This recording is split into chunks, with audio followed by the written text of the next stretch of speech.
All right, and we're back for episode 4 of Ways of Agile, examining the Scrum Guide. Now, if you've been enjoying our content, please like and subscribe. I've been told off for not doing that more often, so we need to get in the habit of asking you if you enjoy this. Please, it helps us a lot. Just especially right now, we're growing. Every subscriber counts. But hi, Andrei. Hi, Gareth. Hello. Hi.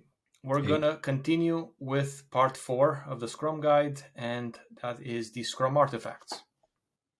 Now, one quick question that I'd have about this: they mention the product goal, the sprint goal, and the definition of done. One thing they don't mention is the definition of ready, which I personally found very useful, especially when developing the user stories, the increments. But they're not technically a part of the Scrum Guide, are they? And do you think they should? I think they can be useful. I think they can certainly be useful, especially for newer teams to Scrum. Yeah. I think because in my experience, quite a lot of I don't want to use the word immature because I don't mean that in a kind of negative way, but less mature Scrum teams often have problems with dependencies or not having thought things through or not prepared things, not lined up their ducks, whatever analogy you want to use. And so they in their enthusiasm, they will start a piece of work and then only to discover quite quickly that they don't have the pieces. They've not thought things through to the right level of detail, or they haven't lined up the right people to assist them, or there's dependencies outside the team that they've not thought of.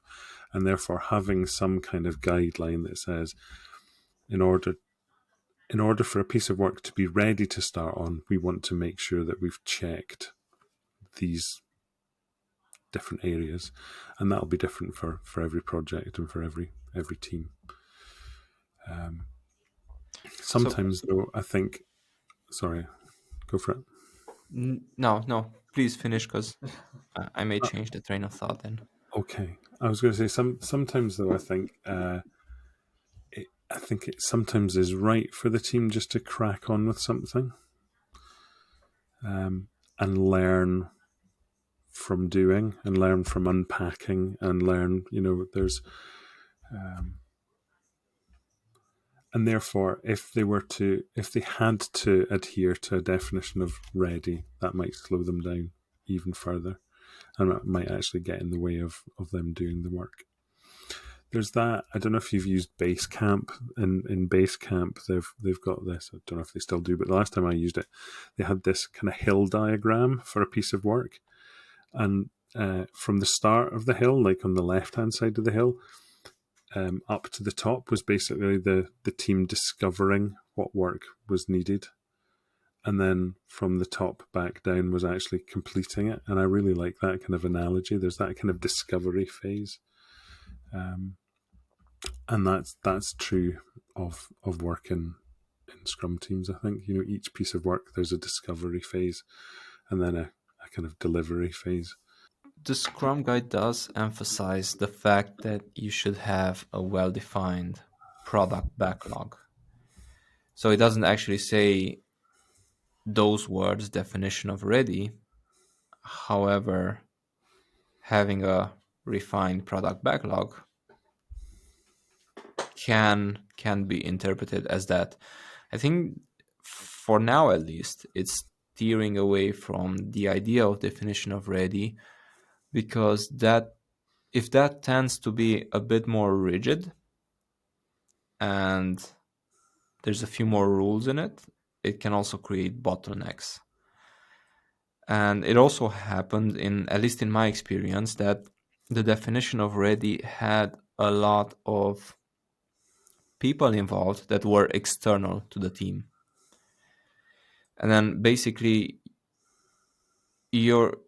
a lot of the things are out of your control as a team. And I think the definition of done is more in your control, because you should be able to deliver that value, you should be able to deliver that increment. Whilst the definition of ready may require some extra steps, some extra validation, which sometimes is out of your reach. And the more rigid you get with that one, the more bottlenecks you create.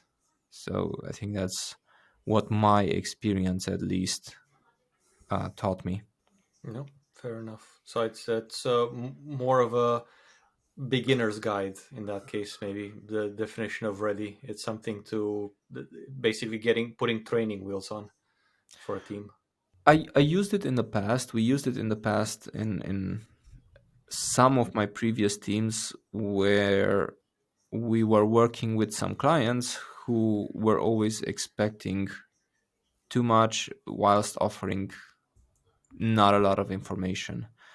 And it was quite hard to extract anything more from them because they were always busy, rightful so. However, having discussions and having buzzwords like let's use definition of ready here to make sure that everything is in check before we actually start working on items was basically our subtle way of forcing to give us more details, or to check a few boxes that basically helped us a lot in our development. And yeah, I guess that's my main experience with the need of having a definition of ready.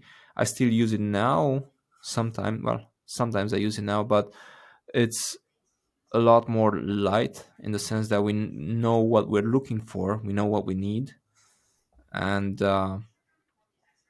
some of the boxes may not need to be checked for every story or for every PBI, but we know when we should look out for them or why. So yeah. PBI being product backlog item. Yeah, good. It's good like remark. a kind of pre-flight checklist, isn't it? Yeah. Pilots have to do a pre-flight check just to make sure things are safe before they start. And I think it also kind of ties into that shuhari thing. When people or teams are growing, the first thing is you learn the moves. And I think the definition of ready can be that, can help the team to think about what are the things we need to consider before we start something. And as they develop, they'll get to a point where they just start thinking of these things anyway. They don't necessarily have to check the check boxes. No, fair enough. Yeah, they become second nature. Yeah. All I right. think for me, part of this kind of introduction to the artifacts, though, I think that kind of transparency, that for me is a key thing. That's one of the Scrum pillars, and I think that's maybe something that we'll end up investigating or discussing as we look at the artifact. It's that importance of transparency. Absolutely. Okay, so going on to the product backlog. Let me see how. So quite a few things to unfold here. First of all, product backlog that can be done within one sprint are ready for selection in a sprint planning event. Now, we discussed the sprint planning in a previous episode. However, we haven't discussed the refining part and when that takes place. So usually, and I don't recall mentioning this for the sprint planning, usually there's one rule of thumb which I like to repeat a lot is sprint planning should not be the first time you're seeing a story. So it should be refined.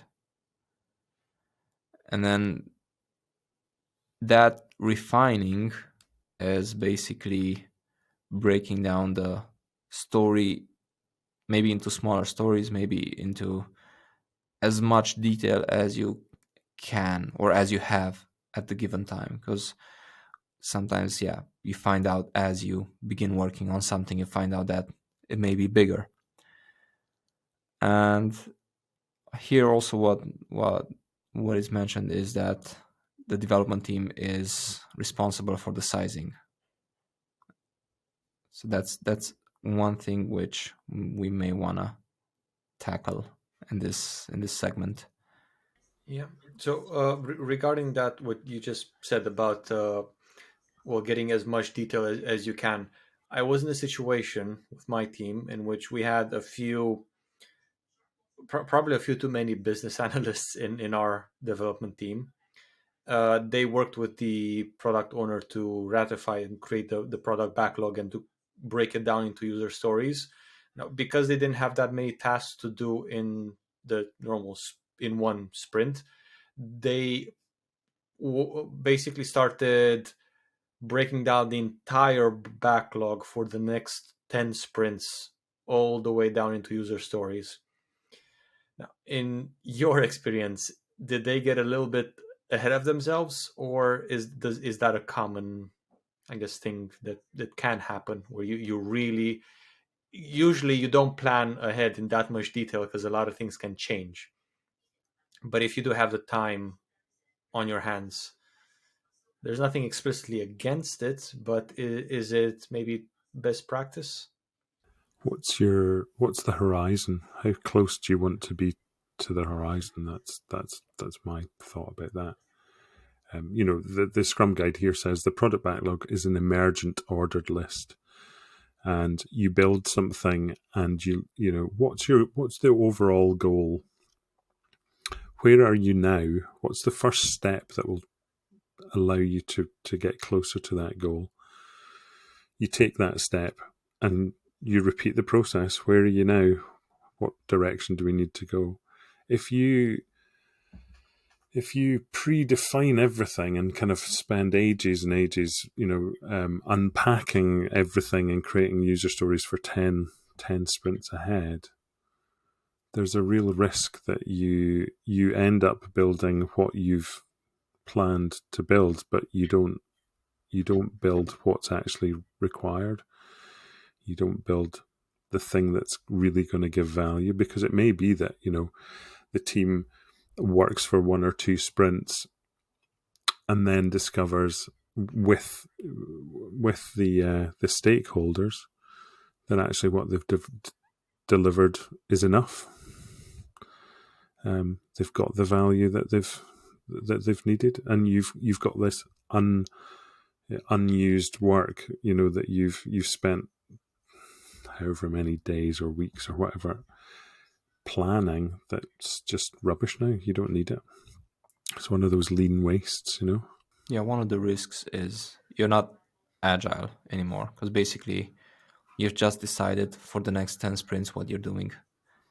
If you invest that much in creating those stories and refining them, another trap that you can fall into is you get too attached with the work that you've just put in.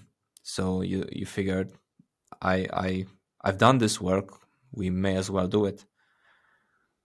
Which is coming back to what Gareth said, and to put it more bluntly, in the sprint review, you may realize that you're going down one path and then you need to readjust.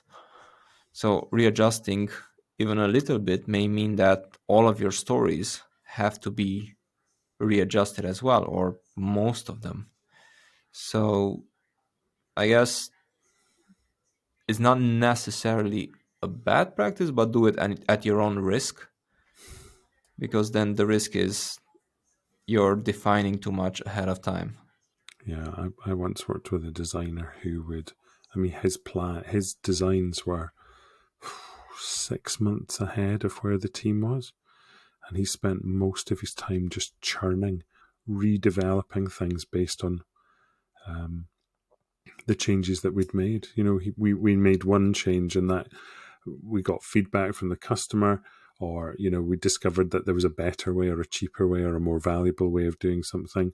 we would develop it slightly different, and then he'd just spend days updating 6 months worth of user interface changes or designs, and it was just such a waste of time. But there's also, I think, there's no harm, certainly at the start of or at any point really during your development, but certainly at the start, almost in the kind of foundations, you're kind of trying to establish what you're building. There's no harm in kind of sketching out what we think the path's going to be, but it's just about how much depth do you go into. Because sometimes, sketching out and using tools like, user story mapping, where you're sketching out the path of, say, how a user's going to use a particular feature, and visualizing that, that can really help teams to decide, there's a better way to do this, because they're seeing things, and they can move things around. And being able to see that big picture of, right, this is what we think we're going to build, and then taking that first slice and then refining that and getting that into detail, building that, seeing what we've learned, refine the next slice. Yeah, as long as sorry, I just want to interrupt for one thing. As long as you view them as opportunities and not the work decided or the work coming up ahead. The Scrum Guide doesn't use the word requirements at all. Requirements are like a wish list of things. It talks very much about emergent, ordered list of what's needed to improve the product. It's about learning.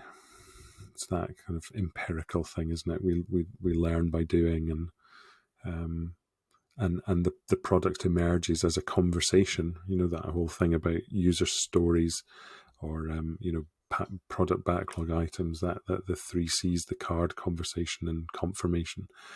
These whatever tool you're using, whether it's Jira or Post-it notes or Trello or whatever, each one of those is not a requirement that we have to follow to the letter. It's just a reminder that we need to have a conversation with the right people, to figure out, right, this is what we're aiming to build. This is the goal. This is the outcome that we want. How do we do that? Which is very different from the old way of doing things, where, I used to sit in an office where the project manager, in a very kind of waterfall Prince 2 style, would hand out work items. You'd dump them on developers' desks, and everything was like a recipe, and they just had to follow the instructions and build what they were told to build, rather than sitting around and chatting with the end users and trying things out. And it's a far more exciting, far more valuable way of doing it, piece by piece, incrementally.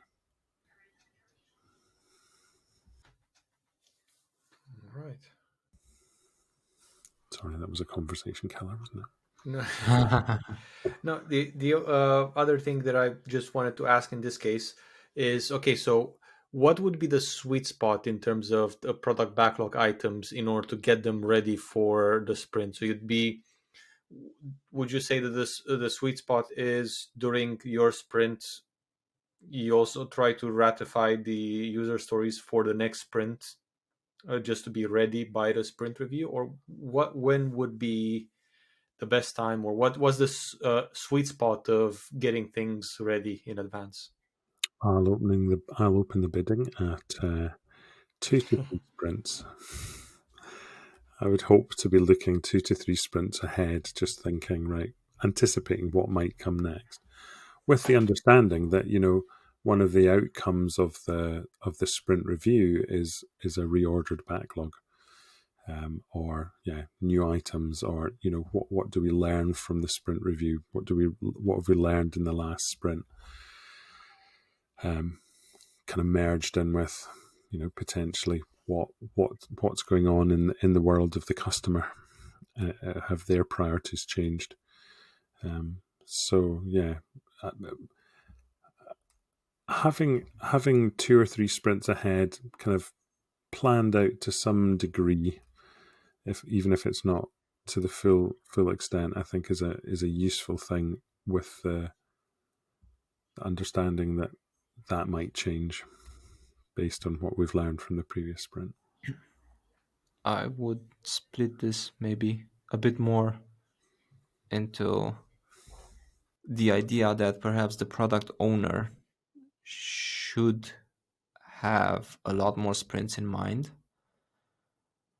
whilst the team should focus on the immediate 1 or 2 sprints, and you as a Scrum Master need to make sure you put the break in between sprints so that the team has the opportunity to inspect and adapt. Because ideally you want a product owner who understands the product, understands the user needs, and then has a rough, I guess, estimate of where they want to go or what they want to build. So that should be there, but that doesn't mean that it will happen as they guess it or as they estimate it at that point in time. So your job as a Scrum Master is to make sure that even though the product has this ideal state of which it can get to, you need to always put the brakes on it and make sure, hey, is this the right path? Okay, did we learn anything from the past couple of weeks? Did we satisfy the users? Was the increment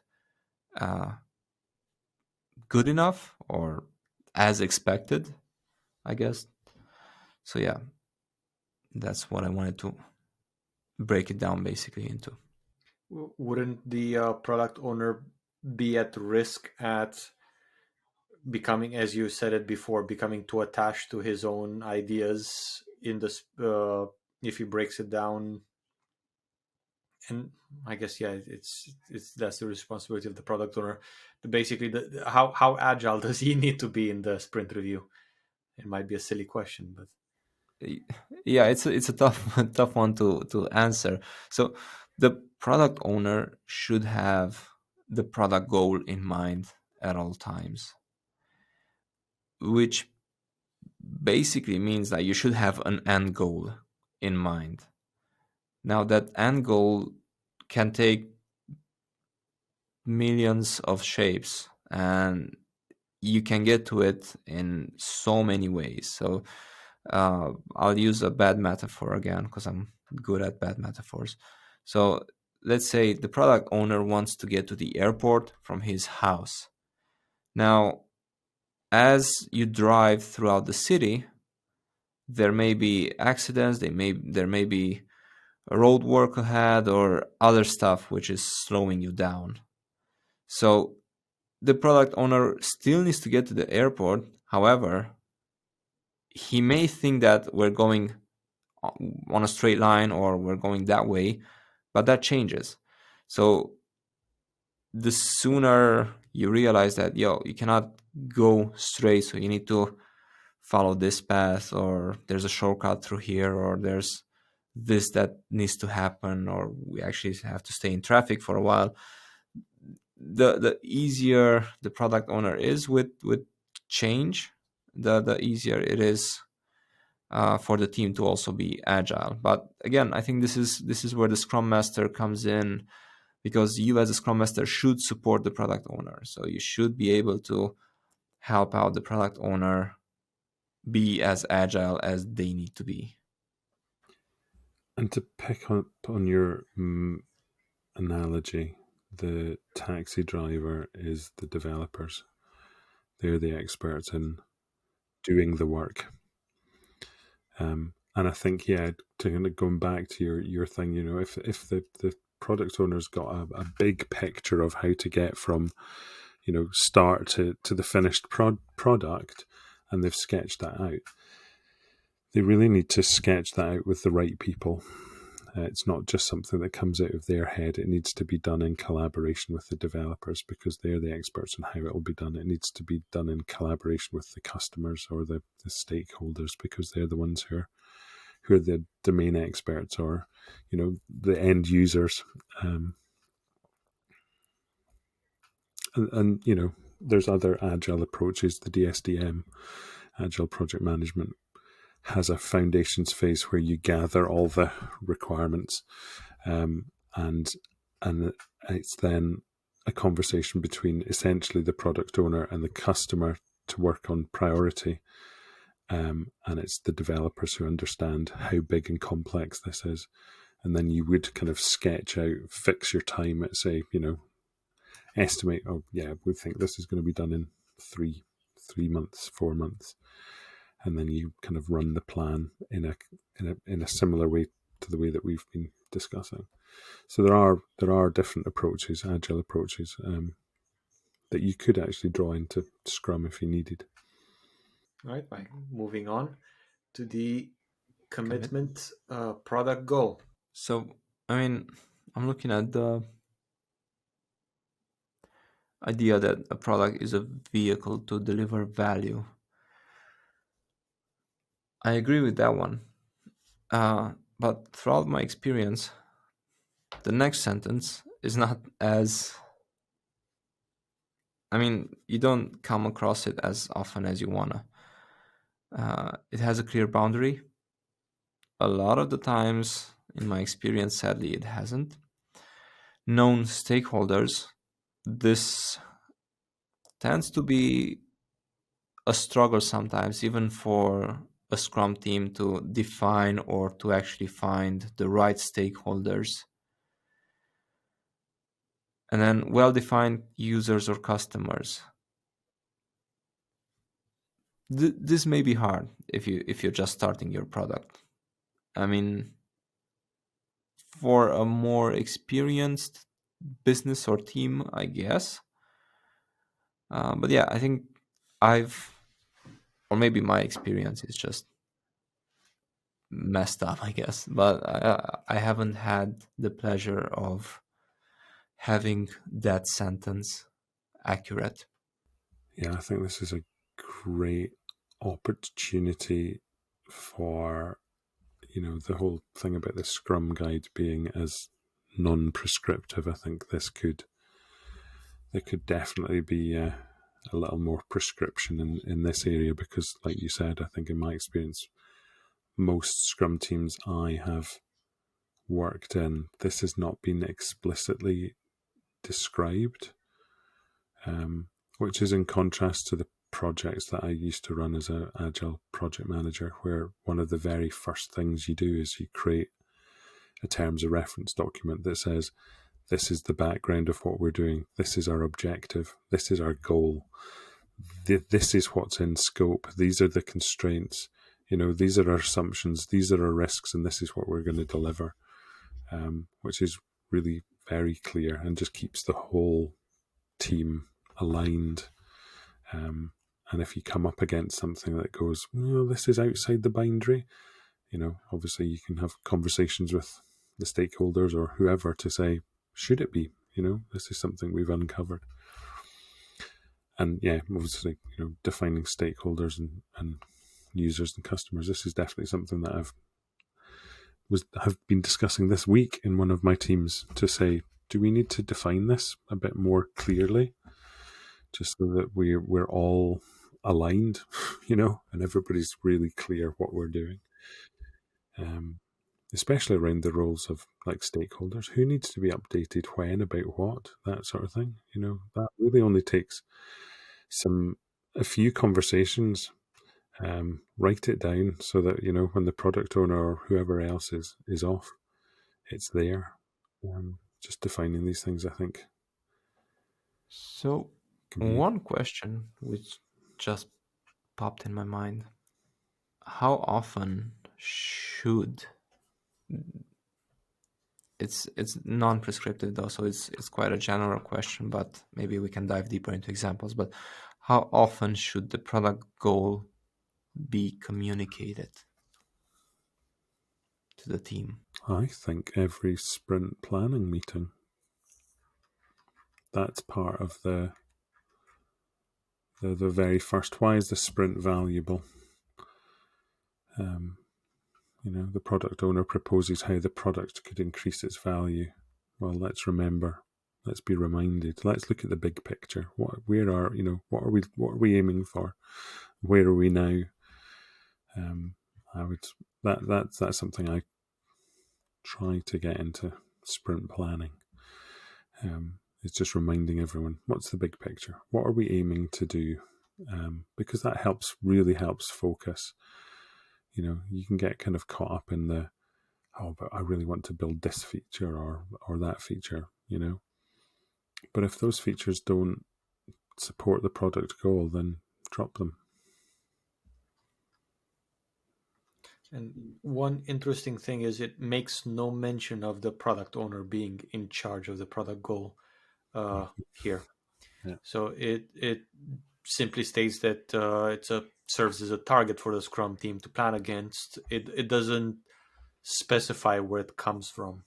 Mm-hmm. Is that maybe one of those another thing that it should specify, or is it appropriately non-prescriptive in that case? Well, the product owner is responsible for developing and explicitly communicating the product goal. Oh, So that's true.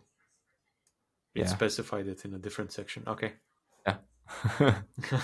But it could be that the product goal, the direction's going to be set by the company in many cases as well. And I think that's maybe why it's been left vague here. Microsoft are not suddenly going to start making, I don't know. I don't know where that thought's going. Do you know what I mean? They're not just going to suddenly pluck something out of the air and go, hey, we're going to start making software for shoes. Part of that's going to be directed by the management and by the wider organization. So the product owner doesn't have complete authority over the product goal. He has to work within boundaries, I guess, set by the organization. Yeah, it does make sense because you are part of a moving system, a moving car, if you may. Basically, you do your part. We're liking cars this evening. This is Products today's theme. A vehicle to deliver the value, and we've already discovered that vehicle is a taxi taking you to the airport. Just wait till we get to the sprint goal. But I've just noticed, it does say the product goal is in the product backlog. So maybe the question, when are you reminded about the product goal? It's pretty much any time that we touch the product backlog. And when they say the product goal is in the product backlog, would that possibly be almost like literally in terms of have the product backlog and almost like a title on top? So every time that you revisit it to select things for the next sprint, you have to stare down the product goal? Or is it metaphorically? How would you interpret it? I think it's left open to interpretation. I've in the past, when I used Trello, our top card was pretty much this is what we're building and why, with all these things, the clear boundaries, the stakeholders, what's in, what's out, this just to remind people so that whenever they looked at it, they were reminded about the direction that we're going in. Depends how you're working, I think. In other places, we've basically had it on a whiteboard, and it was an information radiator. As people came into the office, there was a whiteboard right in front of you, and it was basically, this is what we're building right now. So it just constantly reminded people, and also told stakeholders or interested passers-by, hey, this is what we're building. Is it useful to have it spelled out and literally in your face? I think so. I think the same with the sprint goal, because I mean, we're using Jira right now, and I like the fact that once you set a sprint goal, you always see it at the top of the board, Mm-hmm. and you should always refer to the sprint goal in a daily scrum. So ideally, you want to see if there's anything blocking you from achieving the sprint goal, or if you're closer to achieving the sprint goal. So I think the same approach should be on the product goal, only it's larger or bigger. Sprint backlog. So, I mean, first of all, I haven't been using sprint backlog since I started doing Scrum as a developer. I'm not sure why. It was never mentioned previously. It may be just my experience. However, one thing which I keep reminding the teams is that sprint backlog is yours. It's basically your baby. Because it happens that quite a lot of times a product owner may feel like whatever's happening within a sprint, they can control, and they can move things out of it. They can add things into it as they please.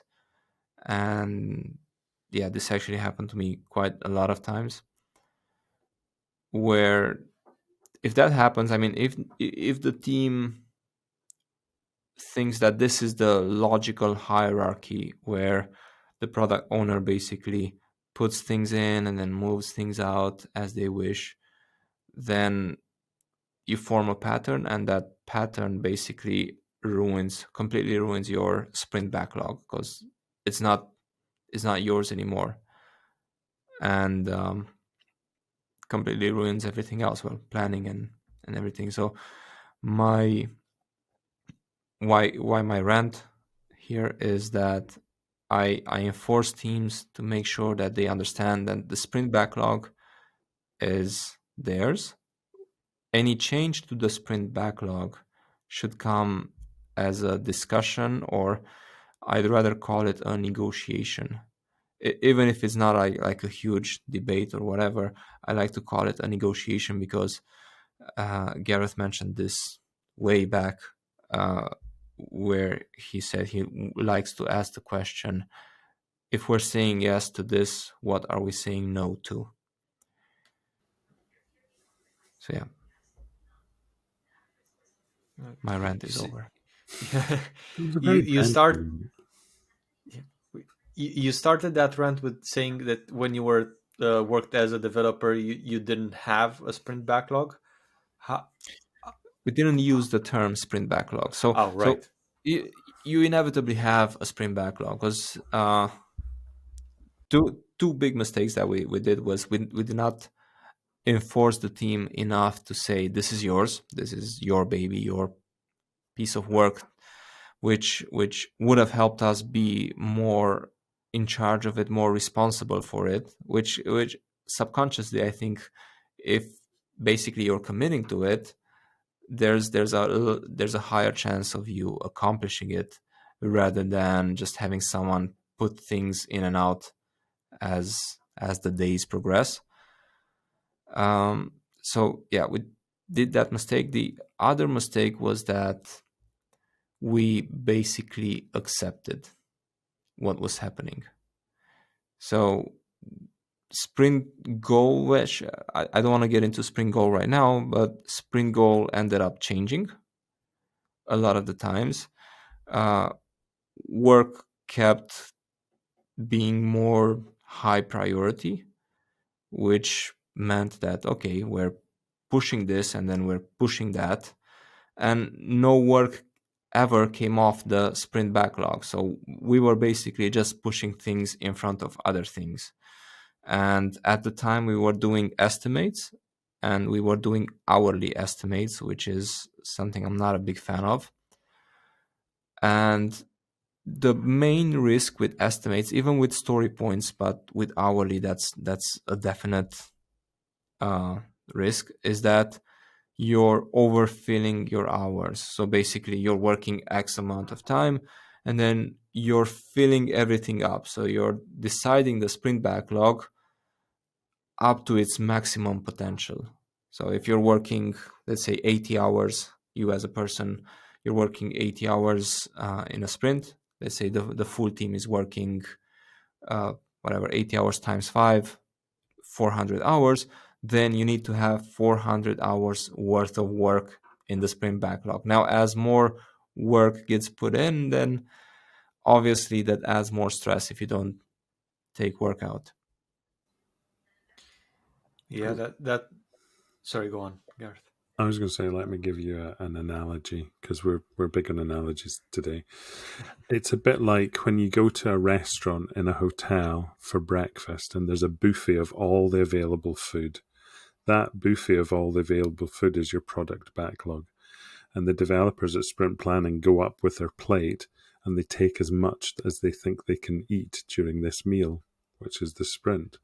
How annoying would it be if the product owner, keeps coming around your table and either taking things off your plate or putting new things on your plate, and you're like, I don't have, I don't have room to eat all of this, or that's actually a really valuable thing that I needed to get, to eat for protein or whatever. Maybe I'm stretching the analogy a bit, but that's and just and making sure that you've taken the right amount. And I think Andrei's exactly right there, and something that the sprint, the Scrum Guide doesn't talk about, which is about that need for slack, that need to not pack your sprint absolutely full, because you will encounter those unknowns and things will take longer than you expected. Maybe I want to stress on this even a bit more. I was thinking if I have any more car analogies, but not for now. Maybe for the sprint goal.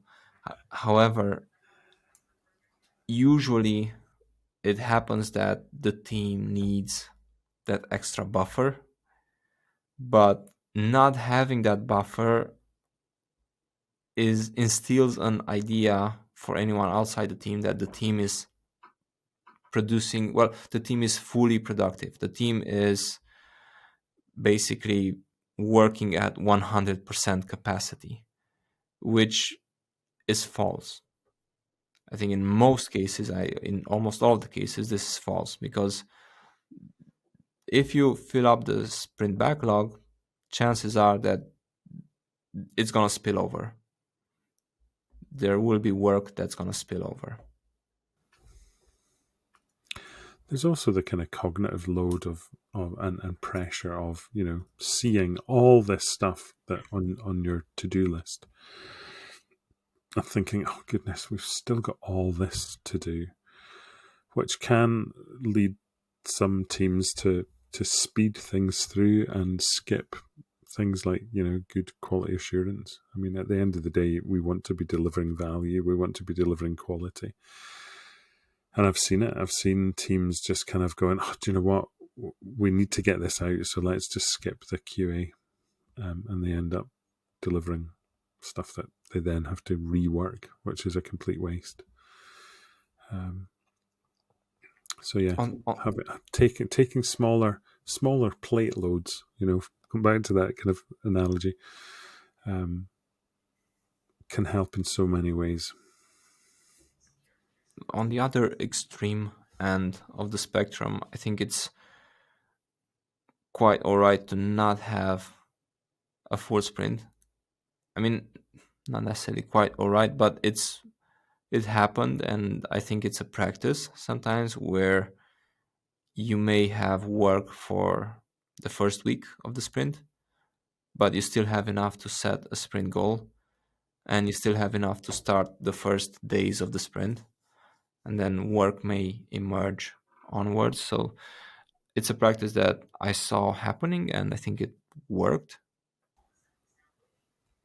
Yeah. But also in that situation, isn't it? There's no set rule that a sprint has to be 2 weeks. If you have enough work that you think you can get done in 1 week, just have a 1 week sprint. Would that not be an okay approach? changing?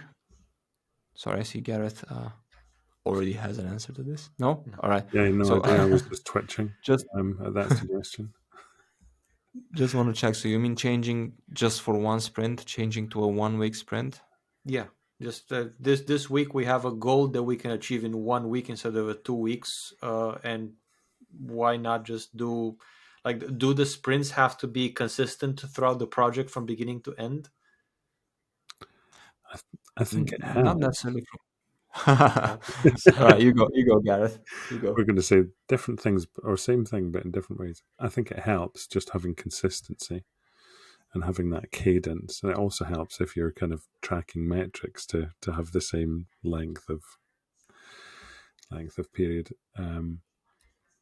There's nothing to stop you. So in one team I was in, sometimes we would just pull in enough for the first week, and then essentially the sprint planning time, but in week 2 we would just have a kind of mid-sprint review, just go, right, where are we, what have we achieved what we wanted to achieve, what can we do in the next week.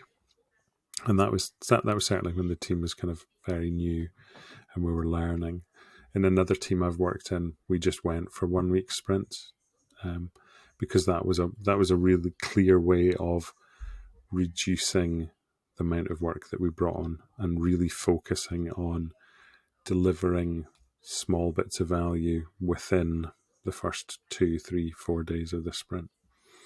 And once we'd got into that rhythm, we then moved to 2 week sprints, and we used the lessons that we'd learned.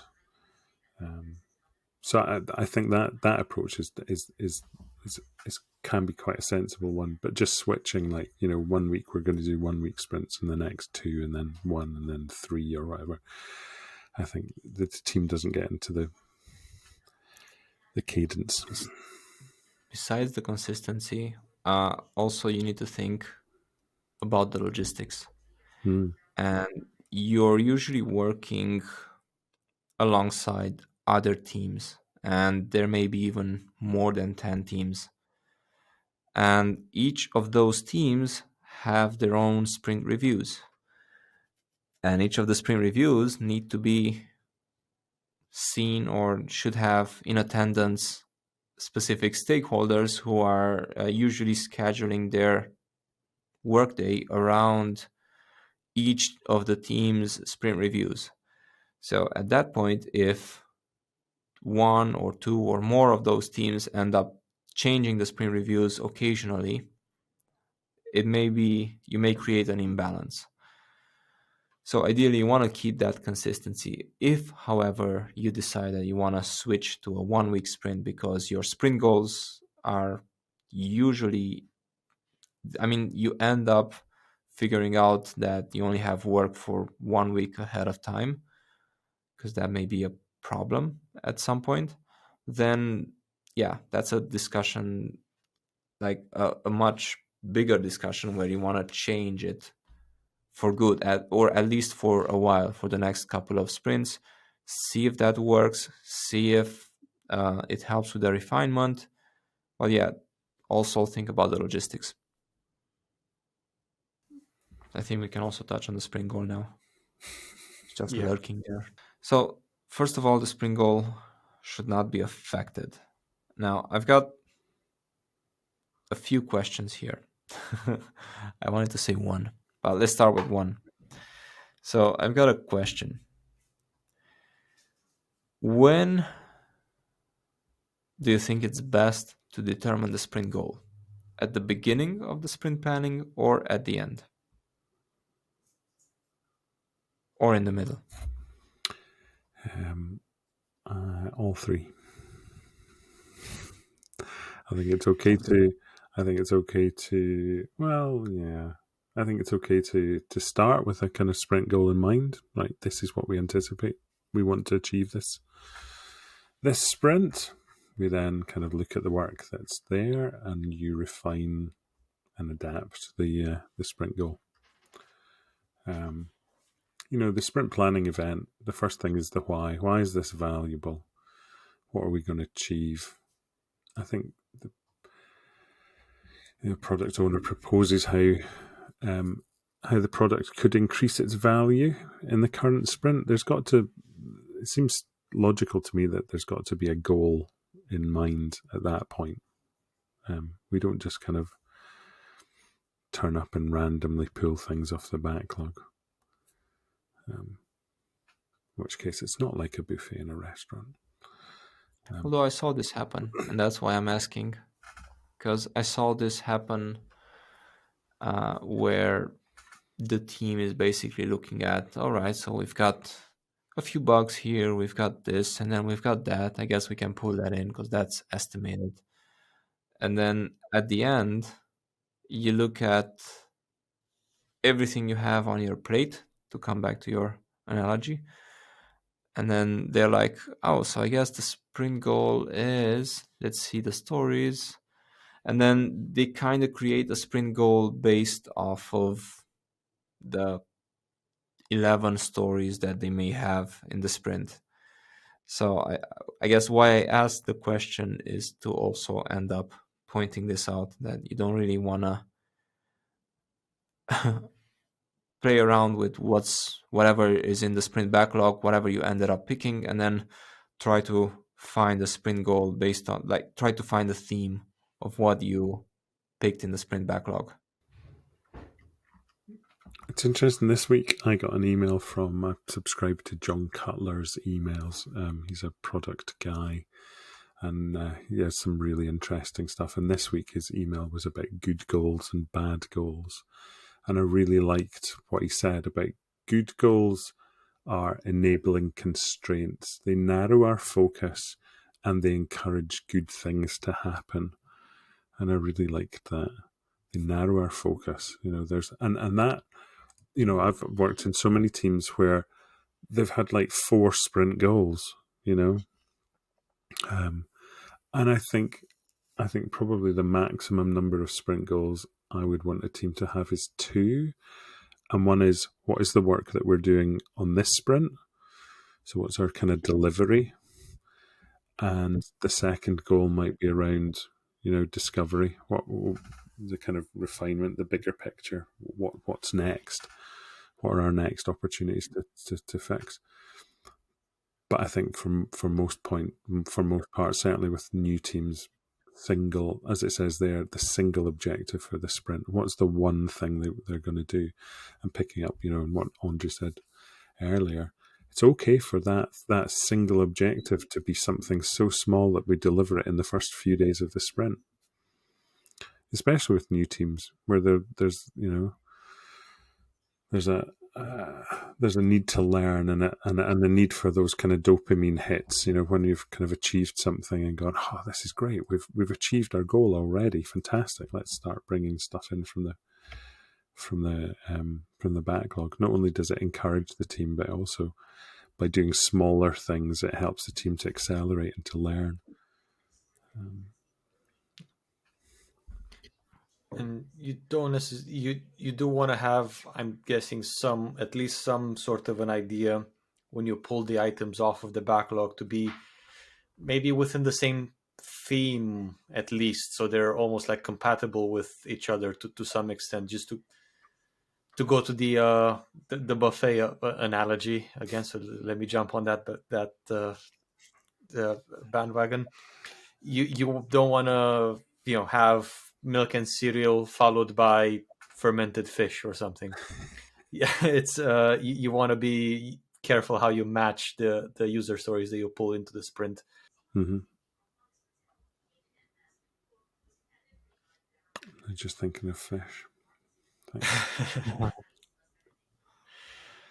And I think that second bit, or the second paragraph about the sprint goal, about, if the work turns out to be different than they expected, then collaborate, negotiate with the product owner on the scope of the sprint backlog. So it's okay it's all part of that, kind of learning. And you start off with the great intention and you think that you're going to, what you're going to find. And then you crack things open and investigate them more. And as you learn more, the sprint adapts, and it's okay for the team to, Well, two things. One, it's okay for the team to break down stories into smaller parts, like cracking bigger rocks into smaller rocks, and finding the gems in those rocks and discovering actually that's all we need. We can discard some of the other stuff. Or as as that's kind of suggesting, is that if we discover that our sprint goal's wrong, then we adapt. We negotiate with the sprint owner. And I've actually stopped sprints. We've gone about 2 or 3 days into a sprint and discovered that actually we're going in completely the wrong direction.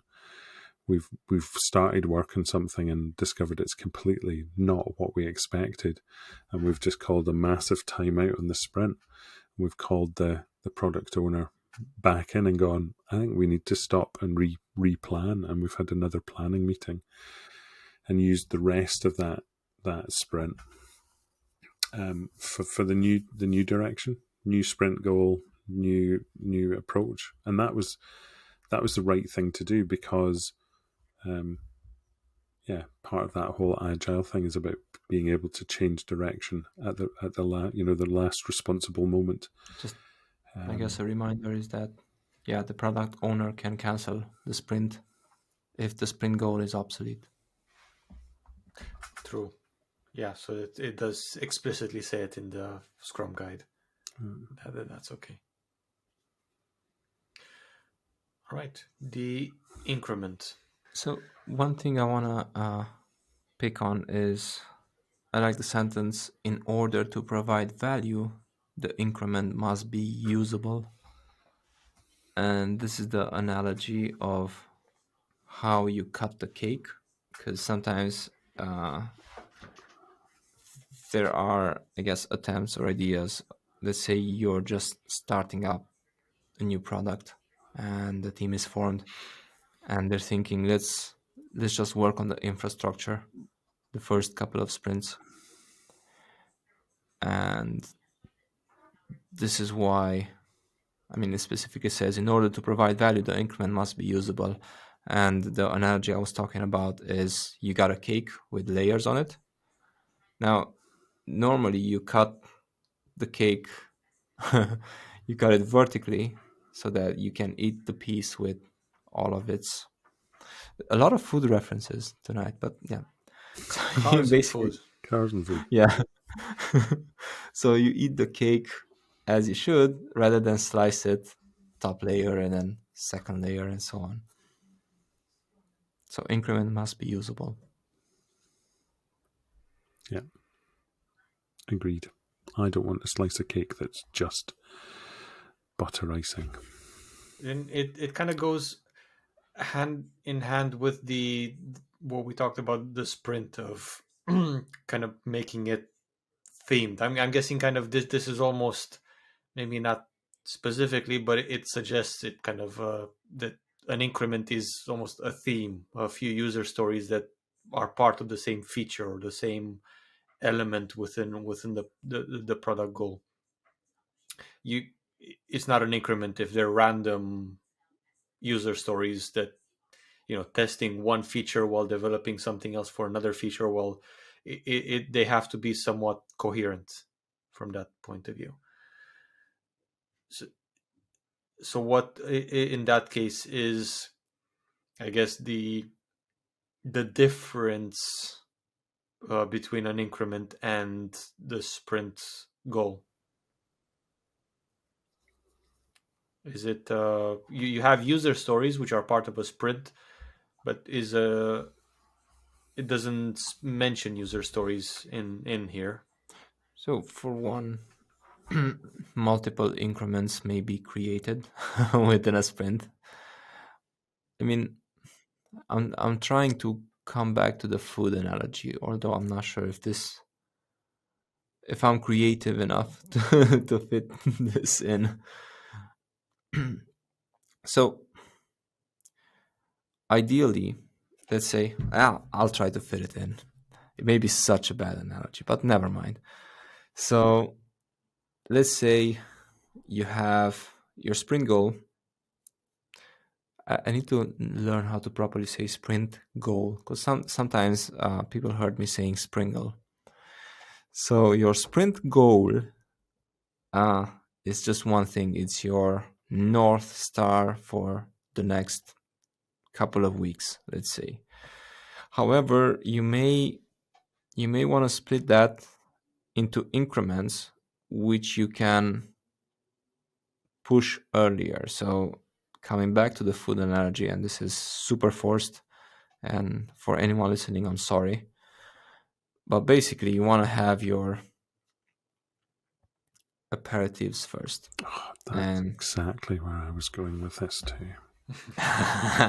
You're on the right track. And then, yeah, you're picking up that theme as you mentioned, Vlad, because maybe you're just putting some things on your plate.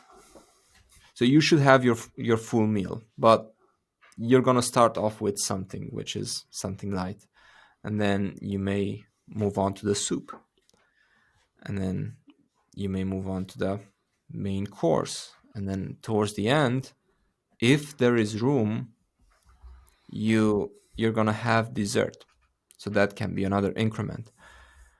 However, you may have already achieved your goal by the time you have dessert. Like, you're full. You don't need to have dessert, but you may have dessert. So yeah, I usually have dessert. That's basically what I'm saying. But also, the whole analogy is that, yeah, you can have small themes and you can still have like a bigger theme, which is the spring goal. And then those smaller themes are basically usable increments and small pieces of value that you can deliver, and you don't need to wait for the whole sprint to be done to push everything at once, because basically Agile is that, and you should not be restricted to just releasing once or deploying once every 2 weeks or once every 1 week, however long your sprint is. Basically, that's what it's saying. Yeah. I think that was well described. The only thing I would challenge, though, is there's always room for pudding. Always. But no, you're right. It's as soon as something's ready and can deliver value, then get it out. Get out there. That's one of the lean wastes about having Ventry that's just sitting there doing nothing and not realizing its potential. So would you say then, in that case, an increment is similar to an epic? No. Oh. I mean, usually epics are bigger than a sprint, but you can have. Sorry, it could be. An epic is just a large user story that can be broken down into smaller user stories. Yeah, I mean, by definition, yes. I'm thinking, without trying to be general, if I'm looking at experience, usually I was looking at epics that were up to, I guess, even 6 months. But ideally, you don't want to have a 6 months epic, but you want to have epics that are more controlled. But yeah, from experience, I usually had epics that were about, I guess, anywhere between 2 to 4 or 5 sprints long. But yeah, from experience. That's not an epic, that's a saga. They should introduce sagas into... And then they would have to be poetic as well, so that would be nice. Yeah. All right. The definition of done. So to kind of come back to what we discussed earlier with the increment, the moment a product backlog item meets the definition of done, an increment is born, which comes back to the idea that each story should deliver value. So each user story should be should be written in such a way that it delivers value. And I see the definition of done as focused very much on ensuring that there's quality in. How do you know when something's done? How do you know it's fully done? And a stupid analogy or example here is, I was in a relationship where I remember I was cleaning the kitchen, tidying the kitchen after a meal, and I said out loud that I realised that I had a very different definition of done to my partner, as to when is tidying up finished in the kitchen? Is it just when the dishes are done, or is it when they're put away, or is it when the work surfaces are also wiped down and things are tidied up? And I think that's the same for teams, and it helps to prevent arguments within the team as to well, I've done my bit,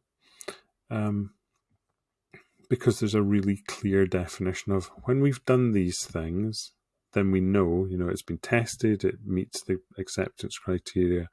It's doing things. It's not created any new bugs in the software or whatever.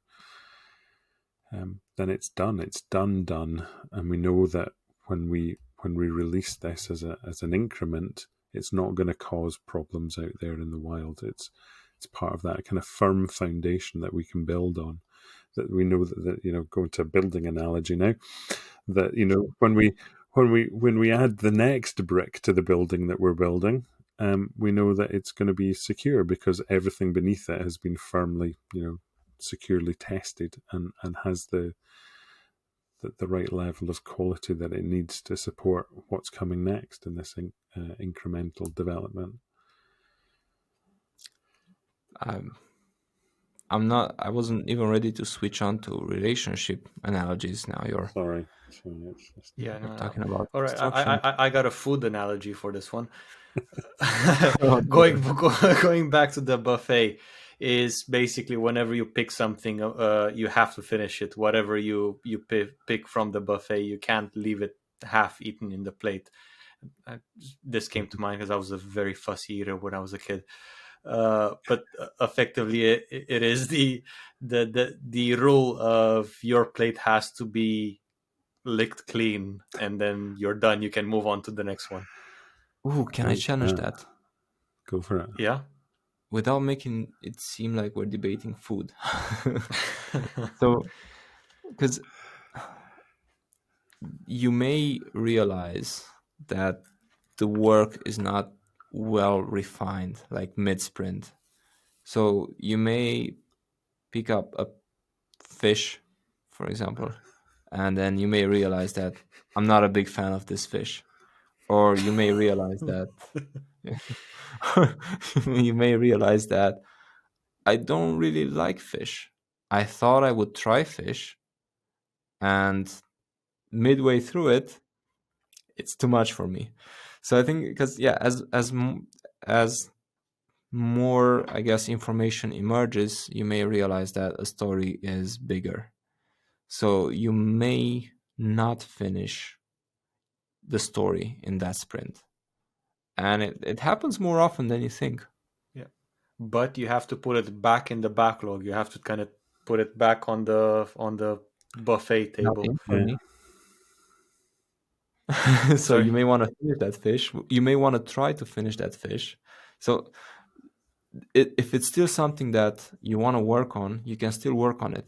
If it doesn't meet the definition of done at the end of the sprint, it doesn't get to be a part of the increment. So you put it back, you look at what else needs to be added to it, you re-estimate if you're doing estimates, and then you continue the work, but it doesn't become part of the increment. Yeah. The fish. You're listening to the Ways of Analogy podcast now. Yeah. To force that, we're turning this to make it work. We're turning this buffet into an eating competition. You don't get the points unless that fish is eaten, though. You can keep it to the side and have it later, but you don't get the points until that plate is licked clean. Yeah, I'm with you on that. We may lose a few subscribers. I'm calling it. No, all right, but that is done. The definition of done. I like how the definition of done is right at the end, so you know when you're done reading the guide. But I think going back to that whole what I suggested at the start about the Scrum Artifacts, part of the reason that we have these, and this doesn't, again, it's not prescriptive. Part of the reason that we've got the product backlog and the sprint backlog, and it talks about making these things transparent, and it doesn't prescribe what tool to use to do that, whether it's post-it notes on a wall or even lines in a spreadsheet or whatever. But the whole point of that is to make things transparent, to show the team the size of the work that we're doing, to try and ensure that we're visualizing it so that we know that we're not doing too much, or that we can learn about what's the right size of work to do. So I just that whole kind of transparent element I think is hugely valuable, of visualizing things, and because people respond to images or to cards on a wall or on a Trello board or a Jira board or whatever, and it helps to pull things out, like I said, have you got too much work in progress? Don't know where I'm going with this. I'm too tired. No. Right, so perhaps this is a nice moment to summarize or to get to a few conclusions. We've done 4 episodes on this. We've read this quite a few times, even in our own time. So let's try to perhaps wrap it up nicely. What we think about the Scrum Guide, what we think, just wrap it up. It's nicely left open to interpretation in a lot of opinions, a lot of criticisms that you might read everywhere. And to be fair, quite fair, that it might be a little bit too open to interpretation. You can interpret it in a very dysfunctional way and technically still be in kind of tick everything in the Scrum Guide. So you do have to. It's a really good framework, but the Scrum Guide by itself is not enough to just kind of read this 13 pages and then go do some work. You do need a little bit more of a understanding of a experience in it. So you recommend it to take it baby steps, and learn while be agile, learn while doing, fail a few times. So to some extent, I think, and you maybe want to stop sharing the screen, I guess, for the conclusion. I'm thinking of another analogy, but for anyone who's played the guitar or learned how to play the guitar, I kept hearing this a lot. Yeah, because it's an instrument that it's easy to learn, hard to master. And I think the Scrum Guide can be applied, and you can follow those rules, and it can be complete. Because I think to some extent it is complete, because it provides you a full loop of how to do a sprint properly. And coming back to Gareth mentioning Shuhari, is basically the better you are, or the more experienced you are as a team, as a Scrum Master, the more you can play with it, or the more you can get deeper into it. And I think this is exactly what we're trying to do with this series of episodes, is what other ways or how deep can you get into it. So I think, yeah, it works as a rookie team, so you can use it fully and you can do it right, and you can do it right as an experienced team with the changes and with the updates that we may have discussed, or that some other people have discovered along the way. So yeah. Yeah, yeah, your comment, Vlad, there, I think kind of really challenged me to think, what is it that actually makes Scrum work? And it's not.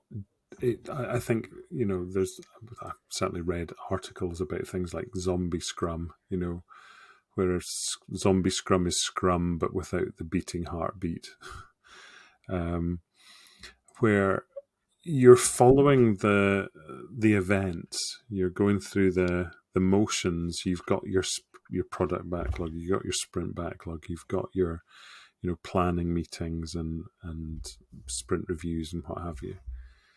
But I wonder if the reason that the Scrum Guide starts with those 3 pillars of transparency and inspection and adaptation, and then moves into the values of commitment and focus and openness and respect and courage, those seem to me to be the heartbeat of what Scrum is. It's not simply the structure of the events. It's the approach, it's the mindset of what we're doing and how we're doing it, and being committed to those, what is that, eight words, and using those to guide and to be open, to be open to each other, and being committed to learning and to trying to be better the next sprint. If we just see it as a framework for organizing how teams work, and not a framework for who teams are and who teams become, then I think we lose a lot. I'd love to do an experiment of taking a team who've never used this before and don't even know what it is, and running it through with them, and learning to see, do they get there just by following what's in the Scrum Guide, or do they need more? Has somebody done that? They must have done that, right? Yeah, but no, I think you make a good point. If as long as you do respect the pillars of Scrum and the main attributes, they basically, you need to be open. The main elements of it, the values. Sorry, I'm tired as well. You can fill up at any gaps that the Scrum Guide leaves on purpose, however you'd like, as long as you do keep in line with those the pillars and the values, you're gonna be all right. Yeah,